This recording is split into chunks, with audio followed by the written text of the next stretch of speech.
Hello, everyone. My name is Briella Floor, and I'm a mental health specialist here in Dallas, Texas. My practice is located on 13450 Mayhem Road, apartment 1611, Dallas, Texas 75240. I've been working in my practice now for approximately 2 years, but it's been up and running in total for going on 4. We deal with patients of all ages and genders with all mental health issues. But today I will specifically be coming to you guys about narcolepsy. It's a chronic neurologic condition in which the brain cannot control the person's sleep and wake cycles.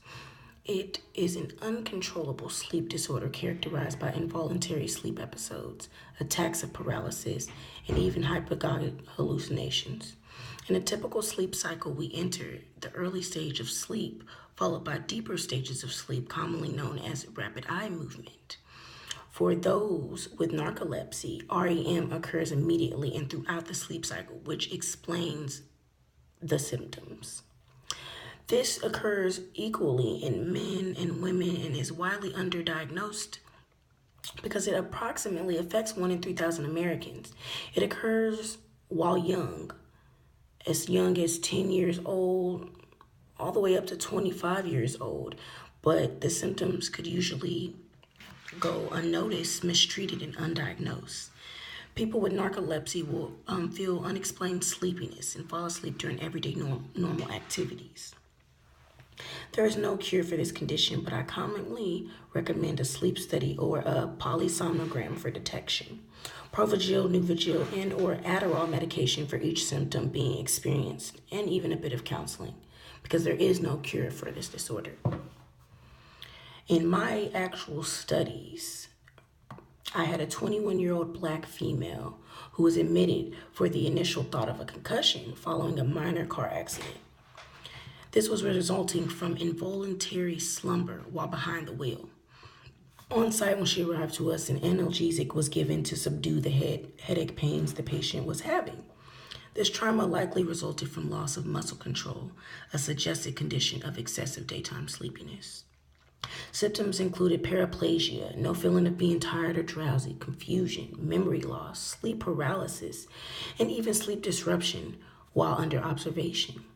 A positron emission topography or a PET scan revealed minor glioma present in the cerebellum. It was then determined after the polysomnogram that the patient suffered from cataplexy in addition to the narcolepsy. Cataplexy is complete loss of muscle contraction during normal emotions. So when you're angry, when you're sad, when you're happy and you're laughing, you could just randomly lose control of all of your muscles and no longer can control it. It was then determined that this is indeed what the patient had. I found that counseling with a support group who can aid in the confusion brought along with the diagnosis and antidepressants like sodium oxybate or Xyrem would best treat the patient. Now, guys, remember, narcolepsy is actually really common, yet recognition is hard, but is the key to treatment. It isn't curable right now and extremely hard to detect, which doesn't help these people. I believe that if more people took the time to pay attention to their sleeping patterns and discomforts and actually seek the cause instead of just ignoring the problem, that would be a great start. This could be taken care of by a psychiatrist who will often use psychopharmacology and maybe even some psychoanalysis to better the patient's way of life. There isn't a condition with a known cause that may be prevented that wasn't found by research. So much more research is generally needed just about narcolepsy because nobody is trying to find out this information.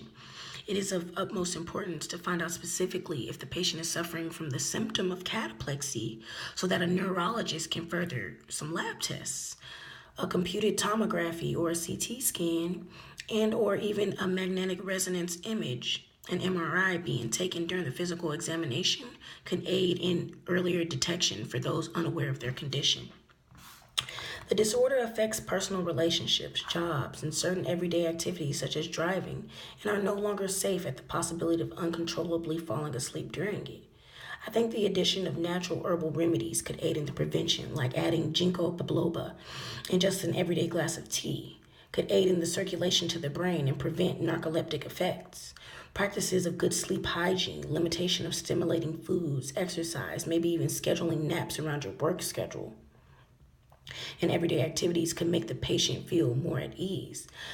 The more a person knows or becomes involved with his or her own treatment, the more control that they shall feel over their disorder and over their lives. Overall, for the field of health education, they should focus more on how to identify what is a critical health issue, analyze it, develop it, improve it, identify accountability, implement the strategy, and then monitor the progression. If that's not what they're trying to do, then they're not trying to progress the field of medicine.